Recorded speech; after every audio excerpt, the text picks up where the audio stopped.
Thanks, folks. I hope you're enjoying yourself so far. An interesting evening. Isn't it, actually? But I want to tell you a really a funny story.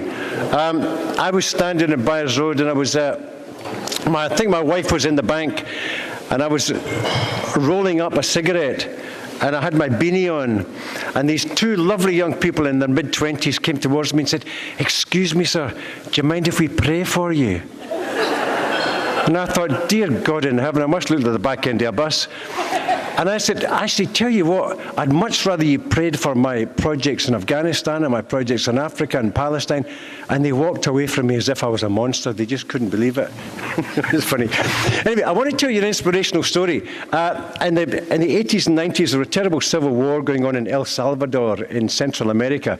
And I passionately wanted to make a film about that because the American fruit company backed by the American administration and the oligarchy in El Salvador were wiping out the campesinos and the farmers and the trades unionists and the lawyers and the teachers, and death squads were operating. It was a pretty horrific place to be. So I went in clandestinely. I made 3 trips to El Salvador, and I went in as a student. I managed to get away with it. But and I interviewed nuns who put the roses in the mouths of the tanks. I interviewed the liberation theologist priests who would open up their cassocks and show me their guns. And I interviewed the people in the front line.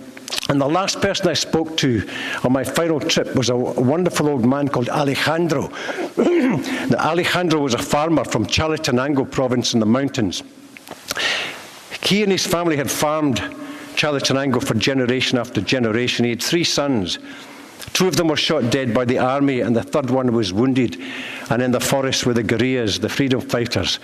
And his wife was over the mountains in Honduras in a refugee camp. His whole life and his whole culture had been wiped out.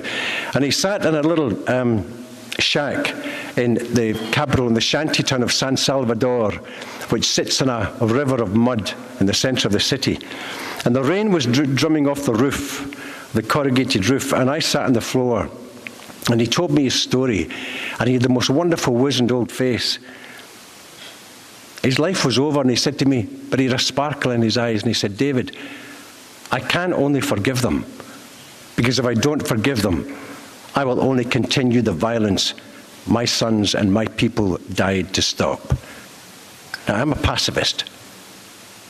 By decision, by birth, by inclination, but through my DNA, I don't believe violence takes us one step down the road of evolution, no matter what form that violence comes in. And I looked at this old man, and tears flooded from my eyes.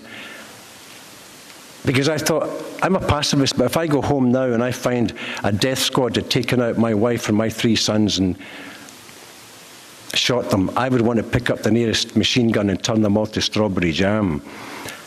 And that was a great moral lesson for me, and I thought, and I tried to put into words what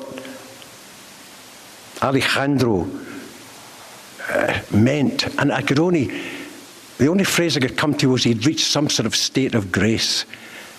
He saw the future of the world.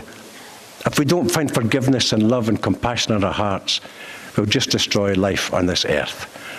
So the spirit of Alejandro, and he's probably no longer alive, he'd be over 100 now, but his spirit lives through my work in Spirit Aid.